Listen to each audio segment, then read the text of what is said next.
start of the Russian invasion, Poland has been at the forefront of helping Ukraine.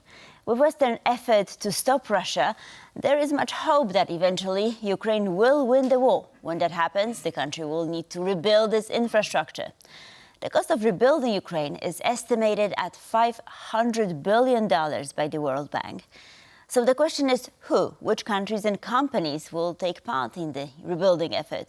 Who will benefit from it? Will Poland play a role? We're going to try and answer some of these questions now with my next guest, Michael Norejko, data analyst and consultant. Good morning, sir. Hello, thank you for having me. So let me start by asking you about the scale of this endeavor, rebuilding Ukraine. Is $500 billion an accurate figure, or will there be more funds needed? How do you view that? Well, first of all, thank you for letting me join the discussion. I think it's certainly worth having this discussion and considering the size and severity of the problem. Now, according to an estimate by the Kiev School of Economics, the direct damage to Ukrainian infrastructure is recorded to be $155 billion, which over the next 10 years, in terms of reconstruction cost, is estimated to be approximately, as you pointed out, anywhere northward of $500 billion. That's almost the equivalent of Poland's GDP in 2023. Now, I think an interesting question, or let's put it this way, in response to this, some may say, well, so what?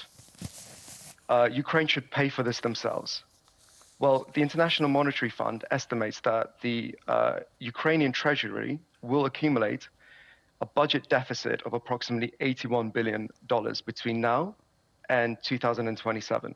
So despite the efforts to raise taxes, Ukraine will be reliant on aid from its partners to fill the gap and pay for the reconstruction of the key infrastructure. Right. So what is the plan at the moment? I mean, we've got the frozen Russian assets. Some of it was supposed to be used to rebuild Ukraine. Where else could the money come from? Yes. I think maybe we can take a step back and raise the question in terms of who should be contributing to this, if anyone.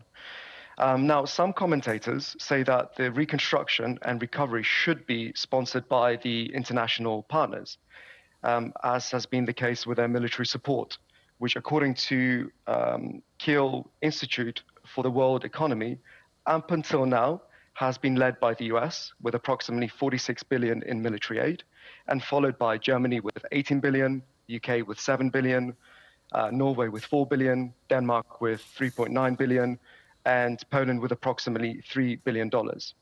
Others put forward that this should be led by the private sector, which so far, and at most, sums up to approximately $2 to $3 billion through the World Bank Economic Resilience Action Program, which aims to provide financial and advisory support for Ukraine's private sector. So there remains a large discrepancy between the size of support that is likely to be provided by government-led programs and the potential investment from international partners and specifically the private sector.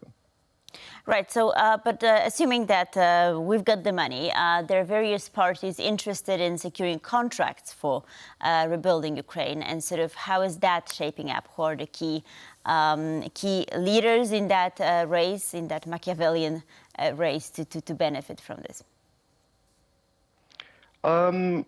Yes, I mean, absolutely. The private sector needs to be involved. And the extent of their involvement needs to be also considered from multiple perspectives. So let's consider from the perspective of those that support the reconstruction efforts.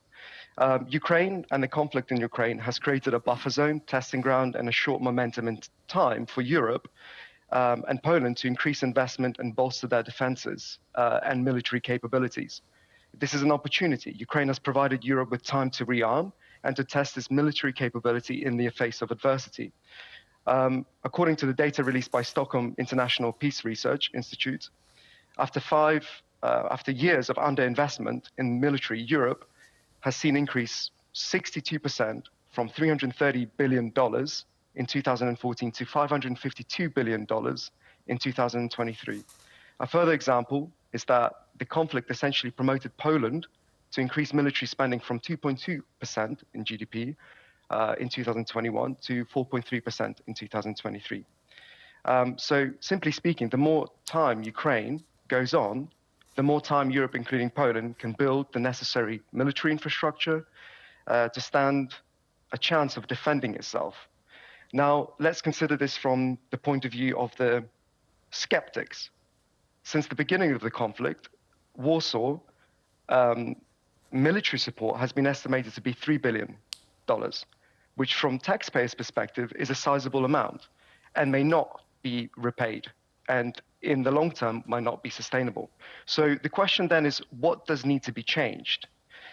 We should consider both a top-down and a bottom-up approach, whereby Polish businesses and entrepreneurs make their own decisions whether to invest in commercial terms in Ukraine across a range of sectors and projects. But this can only happen if there are the necessary conditions to facilitate trade and transactions, such as removal of tariffs, free movement of labor, services, and products, the provision of business grants and subsidies, banks and other lenders providing business loans at attractive interest rates to businesses that want to invest in Poland, the availability of structured financial instruments, adequate insurance for businesses investing in Ukraine who are not able to take on the risk, and the use of Russian assets as security against those loans.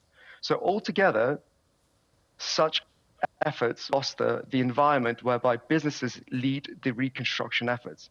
But of course, this can only happen if there's support from Polish states, agencies like the Insurance Corporation, KUKE, which provides insurance support to Polish companies working within Ukraine.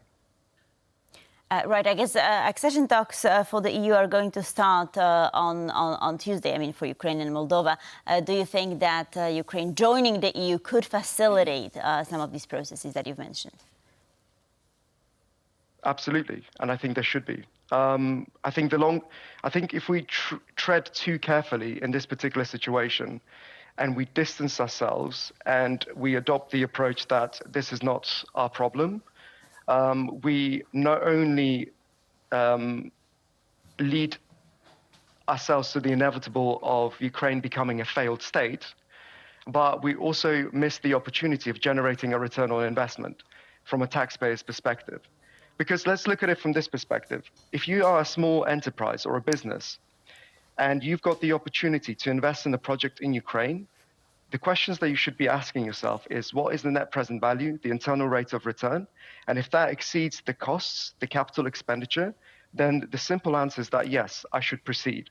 And if it doesn't, then I should invest my money and focus my efforts to potentially another project at home. It's as simple as that. There's no, how can I say, emotional connotations. There's no dwelling on historical differences. It's purely a commercial decision. And I think it should be left to the private sector to make that decision. But there needs to be the necessary infrastructure, the necessary environment, and the necessary support from state agencies to facilitate that. And we need to be part of the conversation. Right, very pragmatic, but perhaps the most effective approach. Michael Norejko, thank you, sir, for being with us this morning and for your insights. Thank you very much. Thank you for having me.